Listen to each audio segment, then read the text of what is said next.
Mamen, sinasabi ko naman sa inyo, mamen, hindi ako titiwalag sa Friday Munggogang. O ayan na nga yung munggo natin, mamen, nahulaan nyo ba? Ayan o, tignan nyo muna kung ano yung sahog niyan. Simpleng tirada lang, mamen, pero ginagarantis ako. Napakasarap niyan, mamen, kaya tara, simulan na natin para malaman nyo na.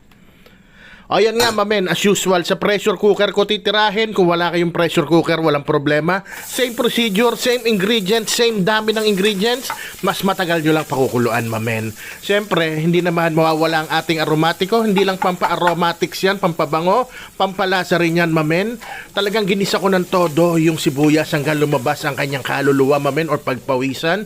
Sinunod ko yung bawang, minekos-mekos ko lang ng onti, mamen, at sinunod ko na rin yung 2 pirasong kamatis na medyo hinug na, mamen, para mas madali na siya mapigang ganyan. At nang lumasa yung kanyang katas dito sa munggo natin, mamen. Okay na yung unang ingredient, mamen, no? O, namumukhaan nyo ba kung ano yan, mamen?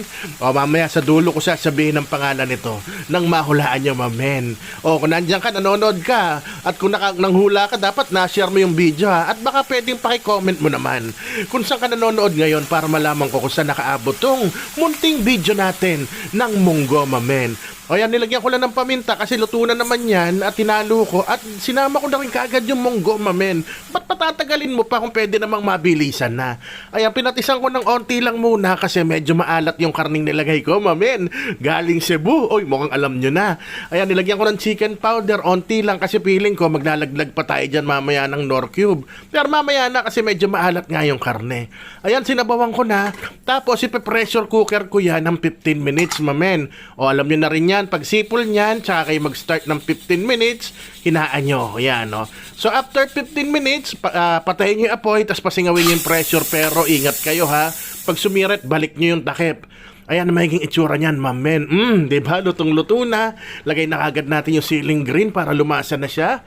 At haluin natin. Dadagdagan ko ng onting tubig yan. Tsaka ko siya titikman pagkulo, mamen. Para malaman natin kung may diferensya. O kung nandiyan ka pa, baka pwedeng pakilitin ng onti sa ano mo, ha? Diyan sa tagiliran mo. Baka pwedeng pa-like and share ng video. Para naman malaman nila na maraming version ng munggo, mamen. O yan, nilagyan ko ng asin at Knorr Cube, mamen. O ito na, lalagay ko na yung kasunod na ingredient, mamen. Ayan na. Whoops! Dahon ng ampalaya. O kaya tatawagin ko tong lechongo with dahon ng ampalaya. O paano? Alam nyo na yan, malapit na magkainan. Kaya naman, isisigaw ko na ang magic word bago ako kumain. Alam nyo na yan. Ano nga ba? Siyempre, Rapsa!